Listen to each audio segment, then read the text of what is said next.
Well, we have a lot to unpack today, so I'm going to get started fairly quickly. As you know, come July 1st, Prime Minister Benjamin Netanyahu has said that he will annex the Jordan Valley.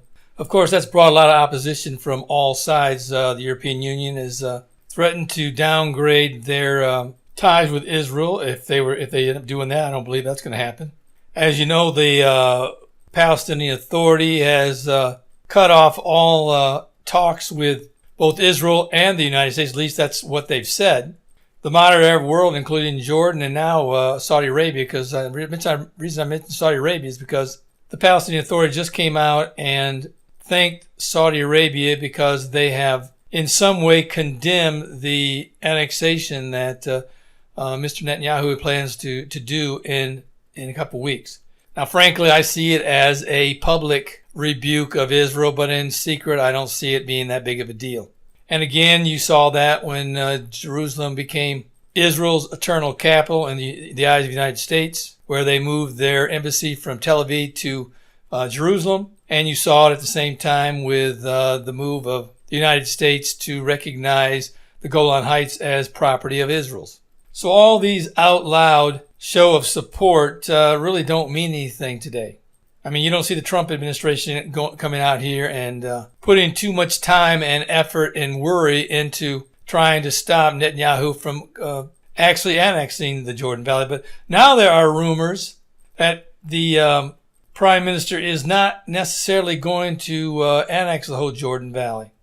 The Times of Israel is reporting that, and I'll read you the article, it says the Prime Minister Benjamin Netanyahu intends to apply Israeli sovereignty to 3 main settlement blocks, but not immediately to the Jordan Valley or other settlement areas. So it's not going to be all 30% of the West Bank that was previously stated. And here's the reason behind it. It says Netanyahu reportedly feels that there is greater domestic consensus support to apply sovereignty to those blocks, and that this would create less friction with Jordan.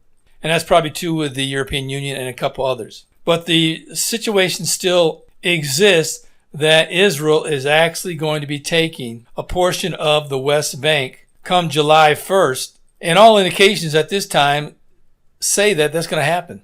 Now, of course, we haven't heard from the United States in a while. I've heard rumors under the table that they're saying, no, that's not going to happen because we simply don't have time because of what's happened with COVID-19 and also the riots that are taking place in various cities in the United States, that the State Department and the Trump administration has just simply not had enough time to think this through and to create a map.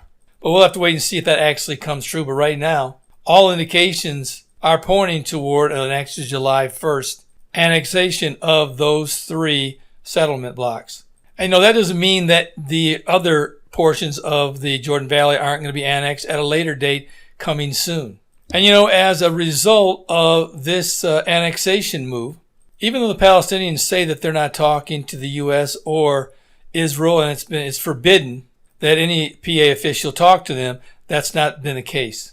It is being reported not only by Israel National News, but also another media source that I use is Honest reporting. I'm not sure exactly where they're out of. It's probably a U.S.-based media source, but they're basically a news source that sends out honest reporting about Israel that has previously been reported as inaccurate. Israel Honest Reporting takes that article and says, no, this is where the lies are. So if you're looking for a good, solid source that will clean up any of the lies that are out there about Israel, I would look up a source called Honest Reporting. It's an Israeli type news source, and they'll send you a shortened version of these articles that are out there and tell you what the truth is and what isn't the truth. And I'm going to be reporting on a lot of things that they talked about today.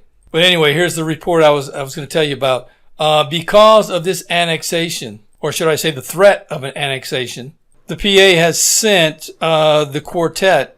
You remember the quartet? They're the 4 nations that have come together to try to bring peace between Israel and the Palestinians. But they have sent them their version of a peace proposal that they would recommend. Now, of course, it's much of the same. They want borders to be along pre-1967 borders. And the only thing that they really have changed is that they would accept a demilitarized Palestinian state. They also said that they would accept some minor land swaps also in the agreement. Now, of course, both Israel and the United States are going to reject this proposal out of hand, but that's not the point. The point is that they, up to this point, have never even attempted to present a counter offer to Trump's plan. Their message has always been that no, we will not talk to the Trump administration nor to Israel, and we won't even look at nor read any plan that they might bring forward. Well, now all of a sudden, several weeks before Mr. Netanyahu is about ready to annex these settlement blocks, they're presenting a proposal. And here's something else you need to think about. If in fact the Palestinian Authority had the backing of the modern Arab world and the European Union, as they say they do, why not just continue down the road that they're on? Why not rely upon them to pressure the United States, both the Arab world and also the United States, to reverse and to halt this annexation of these three settlements that Israel expects to annex in the next few weeks? Certainly the European Union and the modern Arab world are not for the annexation, and they have vocally made that known, but they've done nothing to put a halt to it. And now there are reports that the Palestinian Authority foreign minister is calling for both the United States and Israel to sit down with a PA now. And here's a report coming out of the Gatestone Institute. And this is what the article says. It says Palestinian Authority foreign minister Riyad al-Malki seems to have committed a crime. He said that the Palestinians are prepared to hold a meeting with the Israelis. Malki made this scandalous statement during a meeting last week with foreign journalists. But here's the twist on it. It says the Palestinian leadership has confidence in Russian President Vladimir Putin, Malki said, referring to the possibility of holding a video conference meeting between Palestinian President Mahmoud Abbas and Israeli Prime Minister Benjamin Netanyahu under the auspices of the Russian president. The Palestinians will consider this possibility if Russia determines that it's useful. Now, certainly that's never going to happen. At least in my estimation, it's not going to happen. Why in the world would they go to Russia when they can get everything they need through the Trump administration and also through that plan? But going on with the article, it says Malki's statements have therefore sparked widespread anger among Palestinians, some of whom are denouncing him and calling for his resignation. And that leads me to believe that at least some Palestinians are seeing the handwriting on the wall. And when I say some Palestinians, I mean the leadership. And here's another article coming out of this Honest Reporting that's being reported that, and as I'm going to call it, another sign that the Palestinians see the handwriting on the wall, that Israel may very well be serious about annexing parts of the Jordan Valley. And here's the article. It says that two developments in the West Bank raise questions whether the Palestinian Authority is gearing up for a third Intifada. First, Palestinian intelligence offices in at least two West Bank cities have been ordered to hide sensitive documents ahead of possible anti-annexation violence. Israeli media reports say the last time the PA issued such an order was in 2000, before the outbreak of the second Intifada. Second, the PA has started cooperating with the Fatah-funded Tanzim militia to maintain order in Palestinian communities that are under Israeli security control. Ynet writes, the officials also said that this unusual cooperation between the Palestinian government and the Tanzim could embolden the militant group's members to point their weapons at Israeli security forces in case tensions escalate.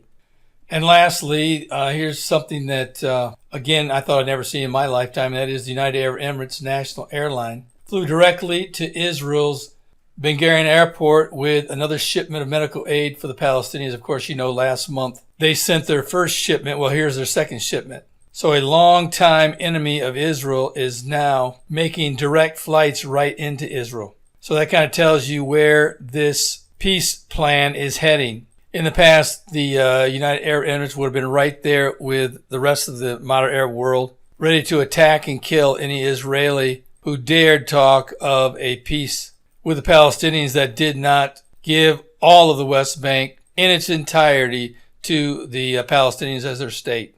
And of course, they're not alone. There are a lot of other Arab and Islamic states that are also coming and warming to Israel. Not necessarily because they like them, but because Israel is the most powerful country in the Middle East who can put a stop to the madness that Iran is causing in Syria and around the rest of the Middle East. And certainly Israel can offer a whole lot more than just that. And they're all beginning to find that out, even though they hate Israel. But for the first time, their hatred for Israel is being tamped down for the sake of the other things that Israel can provide, mainly military security. As long as Israel is in the Middle East, all Hezbollah and Iranian proxies will be continuously bombarded. And their Middle East partners are beginning to realize that. But that's what I have to report to you today. Don't forget to subscribe, also like, and hit the notification button. Now, if you have been having trouble, like some have, of getting my reports and videos, what you might want to do, and it's reported to me that if you delete or unsubscribe and then immediately resubscribe, that you will begin to see these reports flowing in on a regular basis. Now, I don't know if that's the case, but someone else said that's what worked for them. So that's what I would do. Secondly, if you don't know the Lord, of course, today is the day you need to get saved. You simply don't know if this will be your last day here on earth and your last chance to accept the Lord as Savior. 150,000 people, that will be exactly what will happen to them today. But it doesn't have to happen to you. You can come to the Lord right now, asking to save you. And you that are Christians, you need to get a copy of my Tribulation Period Survival Guide. Go down to the description section of this video. Click on the link and it'll take you either get the free version or the paperback version. But whichever you choose, get your version quick. Get it in the hands of every lost friend or loved one that you have. So if in fact they do not get saved, that they will at least have this important book in their hand once the tribulation period begins. You certainly do not want the world telling your friend or loved one how they need to react once the tribulation period begins. Well, this is Terry Malone with the Calvary Prophecy Report.